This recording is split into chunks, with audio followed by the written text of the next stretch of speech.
Joseph, Pharaoh's dreams. 2 years after Pharaoh pardoned the cupbearer, he had a strange dream and then woke up. He went back to sleep and had another strange dream. Pharaoh was very disturbed by the dreams, so the next morning he called for all the magicians and wise men of Egypt. When Pharaoh told them his dreams, not one of them could tell him what they meant. Finally, the king's cupbearer spoke up. "When I was in prison, I and the baker had strange dreams.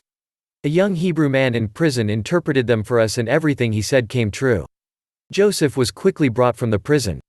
After he shaved and changed his clothes, he went and stood before Pharaoh. "I had a dream last night, and no one here can tell me what it means," said Pharaoh. "But I hear you can interpret dreams."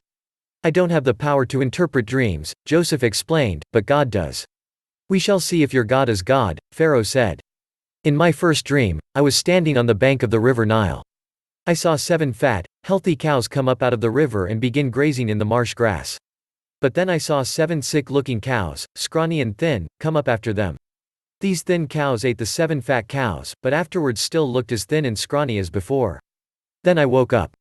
Then I fell asleep again, and I had another dream," Pharaoh continued.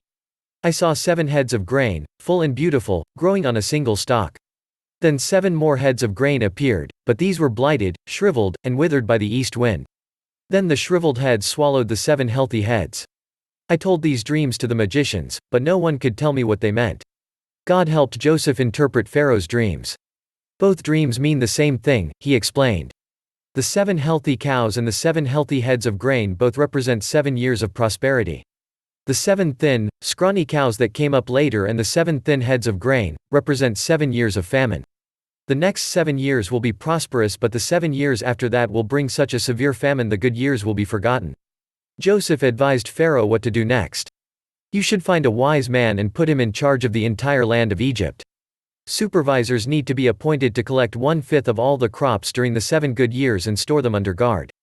That way there will be enough to eat when the 7 years of famine come to the land of Egypt." Joseph's suggestions impressed Pharaoh and his officials. Pharaoh said to Joseph, "Since God has revealed the meaning of the dreams to you, clearly no one else is as wise as you are.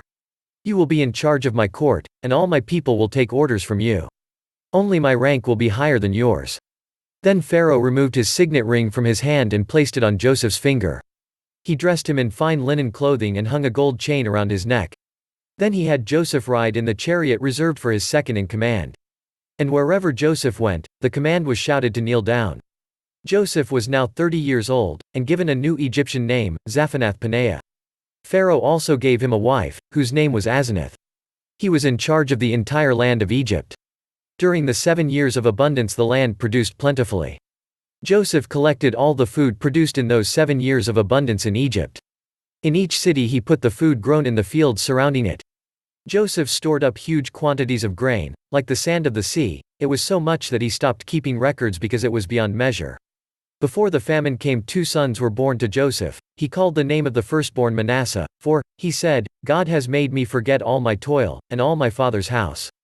The name of the second, he called Ephraim, for God has made me fruitful in the land of my affliction.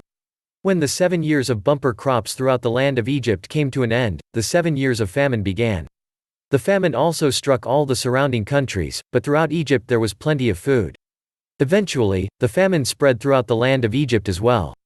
When the people cried out to Pharaoh for food, he told them, "Go to Joseph, and do whatever he tells you." So with severe famine everywhere, Joseph opened up the storehouses and distributed grain to the Egyptians. People from all around had to come to Egypt to buy grain from Joseph because the famine was severe throughout the whole region. If you like this video, give it a thumbs up. Share and leave a comment. Subscribe.